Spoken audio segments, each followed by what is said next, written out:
Welcome back. This is one of my summer studios. Yes, Max and I are here by the lake. It's a little bit chilly right now, but we found a nice little spot out of the wind. Of course, in outdoor sketching, your location is not always perfect. First glance, you're thinking, not an interesting subject. Cloudy day, not a lot of light and shadow. But actually, this is where the advantage of painting in life comes to play.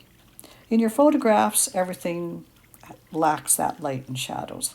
But in real life, you can see many of the nuances that helps you push your light and push your shadows to make an interesting picture.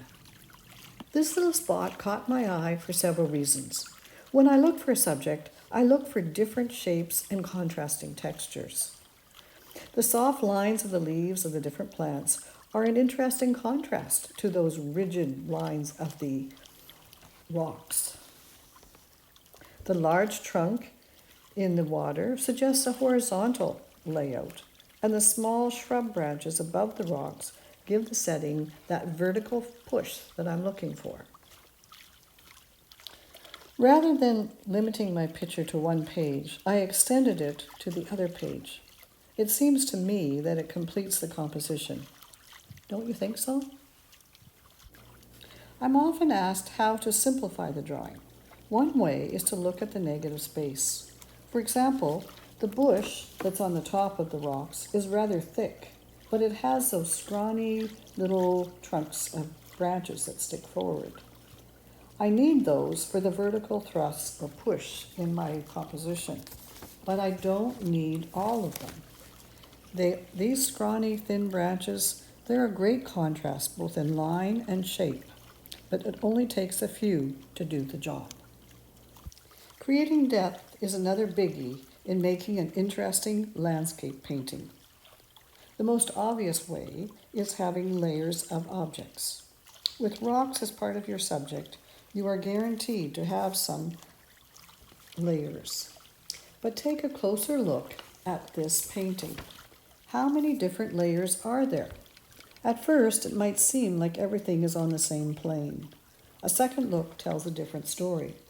Sure, the rocks have a sense of order, front, middle, and back. But the little shrubs and branches deepen the story. They add extra layers to each plane. Leaves in front of rocks add depth to the layer as to leaves behind. Note particularly the little branches where the two big rocks make a V.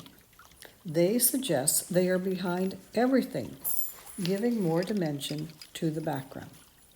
To finish off your landscape, you need to add your shadows and get them in place. In outdoor sketching, I often need to touch these up later.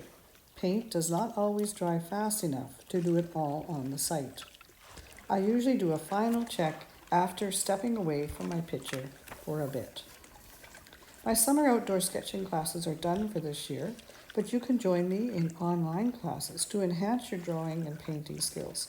We will work with ink and watercolor. Wendy teaches outdoor sketching classes in the summer, and she teaches in her studio and online throughout the year. Wendy produces original work in pencil and in watercolor. She completes commission work, particularly pet portraits, and produces cards and prints from some of her work.